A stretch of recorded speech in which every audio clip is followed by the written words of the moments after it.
And speaking of a workout, learning new things can be great exercise for the mind. And if you would like to learn a little bit more about the history of Northern Arizona, the Pioneer Museum might have just what you're looking for.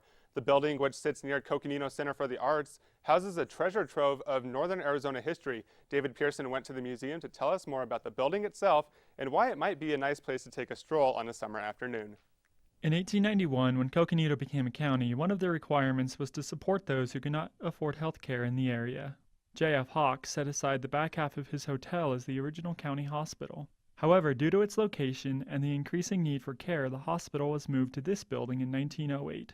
Not only did doctors care for the sick of the area, there are also many documented cases of people staying in the hospital for up to 18 years simply because they had no family in the area to support them. By the late 30s, the hospital was moved to a better facility, and the New Deal removed the need for county centers for the infirm. For about 3 years, the building remained vacant until a county employee moved into the home during World War II.